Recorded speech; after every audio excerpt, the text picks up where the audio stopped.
Ladies and gentlemen, this is Deputy Man 2K, aka that Jolly Rancher, aka Pretty Ricky, what they call me, and aka the King of Receipts. I welcome you to my channel. Today we will review the interview of the YouTuber Just Pearly Things that was conducted earlier this week on the Piers Morgan Show. It was yet another cringe moment for Pearl, who seemed to delight at being referred to as the female Andrew Tate. Now note that Andrew Tate is a person who is currently facing prison time for sex trafficking. Nevertheless, you can always count on Just Pearly Things to never let a little accusation like sex trafficking ruin a huge grifting moment such as this. In this interview with Piers Morgan that I will feature momentarily, Pearl pushes one of her favorite bullshit talking points, that women should not have the right to vote.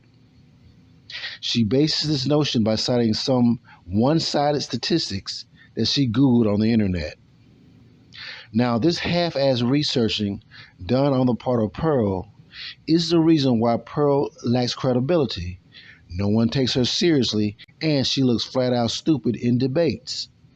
You see, Pearl has a bad habit of cherry-picking certain facts to support her talking points, as opposed to addressing a subject fully and comprehensively to ensure proper context and reasoning.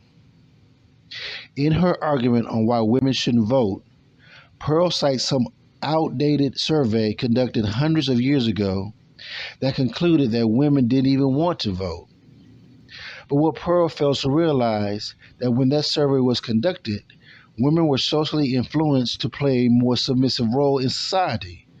So the expectations of rights and the standards of living for women during that time were much lower than they are in these modern times. Pearl also used outliers to support her talking points by citing examples of how times were not that bad for women in the past, when you had the first woman billionaire and wealthy women property owners in the 1600s to 1800s. Again, Pearl uses two outliers to support her argument. Now, just because there were some wealthy women back in the 1700s does not necessarily the conditions of women as a whole in that same time frame. But guess what, y'all? I'm about to drop a bomb on you, right? I'm about to drop a bomb. In a recent video, I show that when Pearl's mom and dad's company was bought out recently by an investment firm, the firm decided to make the mom the lead as president so that the company could be eligible for set-aside federal grants for women-owned businesses. Now, you want to know why the federal government has these set-aside grants for women like Pearl's mom? Because the government recognizes historical discrimination against women in the past. So they set aside grants for women-owned businesses as a form of reparations. Oh my God, you can't make this up. Oops. So here it is. Pearl's talking all this shit against women when Pearl is literally eating off federal contracts for women through her mama's business. Ladies and gentlemen, this is Ebony Man 2K, the King of Receipts. Let's get it. Okay, first let's look at the receipts I have on Pearl's mom's and dad's business, and then we will review the interview with Piers Morgan. Ladies and gentlemen, I present to you the candy. Ladies and gentlemen, I present to you the candy. So here's the backstory. Back in August of 2019, there was an announcement made by a company called Sorrent Capital. The title of the article and that announcement reads, Sorrent Capital invests in Davisware, a leading field services ERP software company. And I will read that announcement to you. Davisware, a leading provider of ERP software for field service businesses, has partnered with Sorrent Capital, a private equity firm with offices in Austin and San Francisco, focusing on investing in high growth technology and services businesses. Davis Ware serves field services businesses, contractors, and OEMs across a variety of end markets, including food equipment service, petroleum contracting, commercial HVAC, and other specialty trades. Davis Ware's offerings include modular ERP systems, remote scheduling, and field technician management, field sales enablement, real-time vehicle tracking, inventory management system, and warranty management software.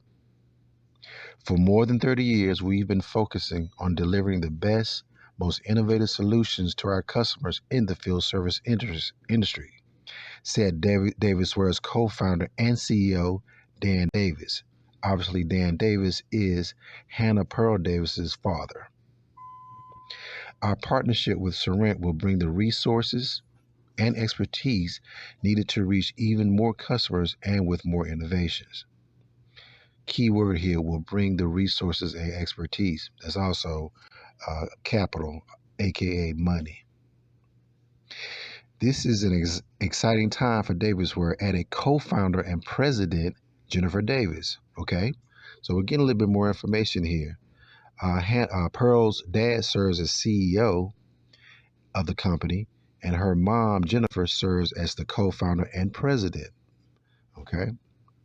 Since inception, Davis Ware has been focused on improving the operations efficiency of its customers via innovation and process automation. We are passionate about the growth of the trades through technology and education. As we continue to scale, we wanted to bring on an investment partner who could enable the next phase of our growth, and we feel that Sorrent Capital is perfectly suited to help us capture the opportunities ahead. Over 3 decades, Dan, Jennifer, and the Davis Ware team have built a robust software platform with a passionate customer base and a wonderful culture. We are thrilled to be partnering with them, said Lance Fenton, partner at Sorrent Capital. They are a leading software provider in the markets they serve, and we look forward to working with Davis Ware team to help continue the company's track record of growth and innovation. As part of this investment, both Dan and Jennifer, that's Pearl's dad and mom, will be joining the board of directors, and Jennifer will continue leading Davis Ware and work closely with Sorrent and the rest of the board to further strengthen the company's foundation for growth. So that's an interesting ending in that last sentence. Notice Sorrent Capital said that Jennifer will be joining the board and continue leading Davis Ware. So I wonder, is there some type of conflict of interest there where they chose the mother over the father to lead the company after their investment? So that's an interesting note. You're not the president, she's the company. What was you're researching my family now, huh? My mom, I don't know what they titled it. Like, I don't know. Your mom was the president, I believe. Yeah, I mean, they might have titled it one thing or another. My mom did more of the marketing sales side. My dad did the engineering of the software. Okay. I think they wanted to get some grant, so I think like they might have had her. They did that to get some grant from the government or something. I don't remember. But so, is that a crime? I don't know if you should say that on there. They might not like that. So, but I guess I grew up in family business too. So Pearl Davis has racked up a legion of online followers and plenty of breathless newspaper coverage by sharing her incendiary views on modern feminism. The New York Post called her the female Andrew Tate, so she tapped into genuine female pushback to the excesses of wokery, or is she just an attention seeker? We'll find out in a moment. But first, let's take a look at the clip that sent her viral. A lot of people think I'm insane because I don't think women should vote. Everybody thinks I'm crazy for this opinion. If anything, this is probably my most extreme opinion. 90% of women have been on birth control. 1 out of 3 women has had an abortion. 1 out of 3 women has an STD. Average body count is over 5, so that your average wife has slept with over 5 people. 95% 85% of women are not virgins on their wedding days. So I understand the complaint. Okay, well, Paul joins me now alongside political journalist Ava Santini, who was nodding furiously along there to everything she heard. Right, Paul, you could be called the female Andrew Tate. How do you plead? Well, I take it as a compliment. You know, I'm a fan of Andrew Tate. Of everything he says? It depends what we're talking about, but overall, I think he's got a good message. I think he's good for young men. Okay, look, you're talking about women predominantly, which is why you've got this big following. And your view is that modern feminism is deeply flawed.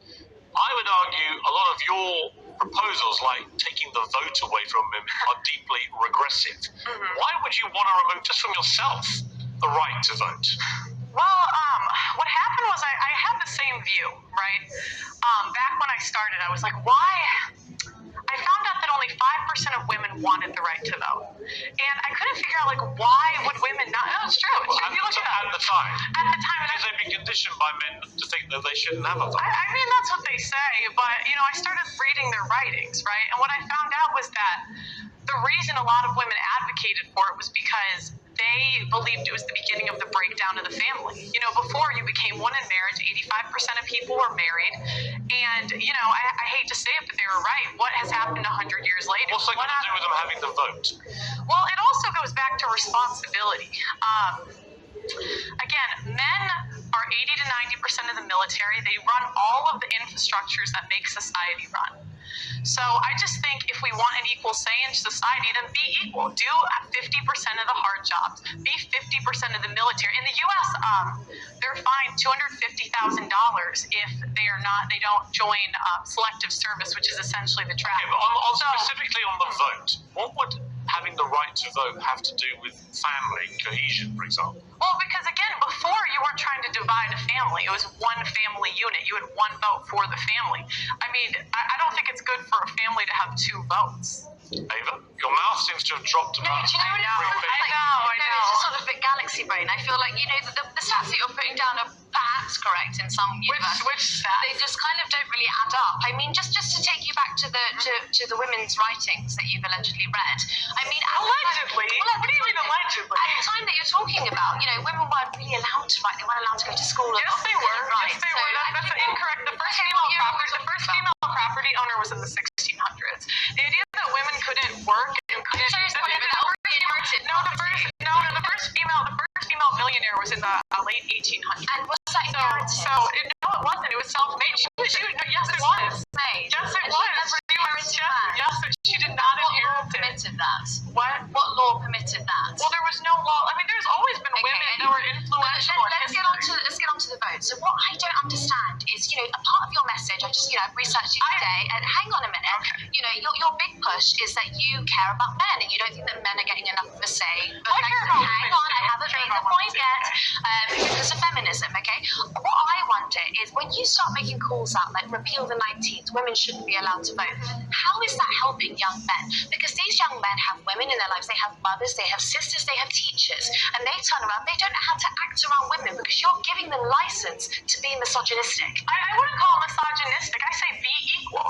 So again, men do all of the feminists. Well then, okay, I'd love for the feminists, please apply for the oil rigs. Please go do the hard jobs in society. They're open, they're hiring, because I don't think men or women are equal until we do the equal work. So no, listen.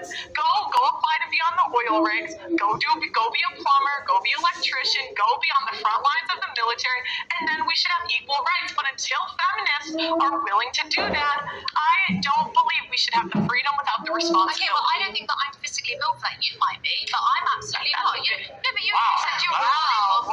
said you were a volleyball player, and so you've got more strength than I do. I don't think. But I don't have more strength than the average man. Take your rights away. I don't have more strength than the average man. But again, it goes back to go be a plumber. You want to be equal, go be equal.